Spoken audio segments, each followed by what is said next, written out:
Hello world, welcome back to the Razor RC. It's time for the full review of the HPI Racing WR8 3.0 Nitro Rally Car. A special shout out to URC for sponsoring this series of videos. We do have 5% off coupon code. They are a great place to pick up a lot of European brands, especially HPI, Team Corrali, X-Ray, that kind of stuff. But they also carry Tamiya, they also carry Arma, they carry Traxxas, pretty much all the main brands you're going to be looking for. And they carry race kits, bashers, crawlers, everything that you can think of. So check them out. They do help make videos like this possible, and a great place to pick up stuff, especially if you're within Europe.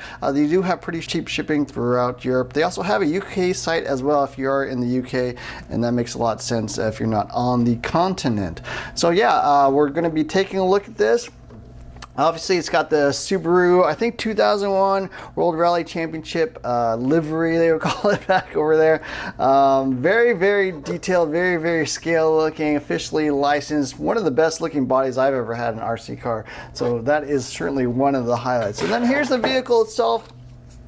Does share, I think, a lot of the parts with the WR8 Flux, but obviously this is a Nitro vehicle. I think this is a SH Engines 3.0 cc engine, which I think is 0.18 cubic inches if I remember correctly. It does have a pull start, of course, a nice filter, I think a 125cc tank, and then here's the radio, TF41. Really good radio. I like that a lot, especially for Nitro vehicles. HPI makes really excellent RTR radios, some of the best out there. It is four-wheel drive. It does have a center differential, front and rear differentials. It does have metal drivetrain all throughout. I think there are dog bones everywhere, front and back, sway bars, really nice stiff springs, adjustable body posts, foam bumper in the front, a little sort of painted black tuned pipe there.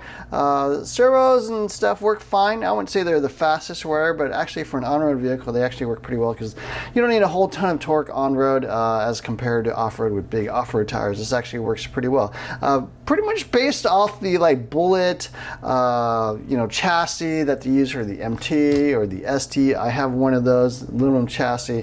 Really nice. I would say components on this actually work a lot better than the Bullet series.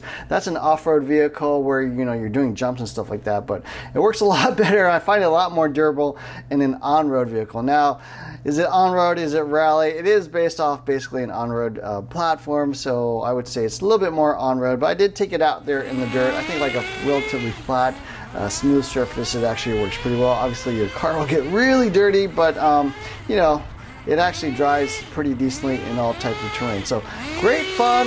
Non-adjustable turnbuckles on the camber links front and rear, although there are adjustable turnbuckles for the steering, of course. But tons of power. I think it goes over 40 miles per hour, 41, somewhere around there. I did test that.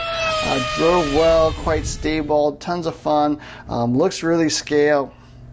No durability issues, although with an on-road vehicle, you're not crashing as much as an off-road vehicle. I'm not doing backflips or anything, but I did hit this into curbs and stuff. Had no problems there, nothing broke, so it seems pretty reliable. Does have, sort of the all-terrain or a little more road style bias tires. They do take 12mm standard hexes, so you can adjust that or use different components. Aluminum hinge pins front and back. Just a great little vehicle overall. I would have to say, of all my vehicles, one of my friends he actually owns a couple RC tracks. He races all kinds of RC cars. He used to run for Kyosho. He actually feels that on-road Nitro is his favorite class to run, actually. Out of every type of RC car he's ever raced, he really likes on-road Nitro, and I kind of understand it because Nitro, for whatever reason, actually works a little bit better on-road in my opinion. Nitro, obviously engines and exhaust pipes and everything are a little more prone to damage, breaking in an off-road environment. Whereas electric tends to be a little bit more reliable. But on-road Nitro is super fun. You don't have to worry as much about clogging up your air filter and that kind of thing, and your exhaust falling off or whatever. So on-road Nitro is super fun, and this is my first and only on-road Nitro car I've ever had. I have a lot of off-road Nitro vehicles, but I really see the appeal of on-road. It just works really, really well. This is probably my favorite basher to take out just for fun, screwing around, up and down the street or at the local park or whatever on-road. Now, obviously I have a bunch of off-road vehicles, but sometimes you just don't have a dirt place to drive. You know, you just have a bunch of concrete or you know, whatever, driveways, that kind of thing. And so on-road Nitro I think is super fun. So this is my first on-road Nitro vehicle. In terms of downsides, number one is probably that it's hard to get. This vehicle is really, really hard to get. The Flux version is already hard to get, and for whatever reason, the Nitro is even more difficult to get. It sells for about $520 here in the US, so it is quite pricey as well. But it's a great vehicle, certainly officially licensed body. It looks great, tons of fun. Yeah, I think it is a little bit too high. I wish it was more in like the $400 range. I think that'd be a little bit more fair.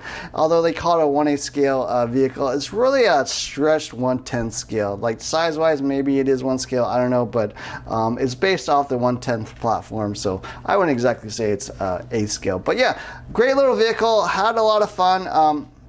You know, pretty suitable for a lot of different, you know, sort of city environments. Now, obviously, if you're off-road in a BMX park or something, you're not going to be driving this. So, you know, off-road vehicle is going to be better for that. But if you're interested about Nitro, also, I think this engine is actually pretty easy to start, holds the tune really well. I think it's one of the better HPI engines as well. I do have a lot of other HPI vehicles, the Savage, the Vorza, the Trophy 3.5, so pretty familiar with the HPI Nitro lineup on the off-road side, but this little on-road vehicle actually is pretty quick and one of the easier ones I think to own and operate if you're not as familiar with Nitro. So great little car, whether you just like to take something out for fun, whether you're interested in Nitro and want to, you know, see if something appeals to you. It's just a little pricey, a little bit hard to get, but other than that, really have no other complaints. So anyways, those are my thoughts on the HPI WR8 3.0 rally card. So I hope you enjoyed this video. Don't forget to hit the like, share, subscribe buttons. Look for more videos soon.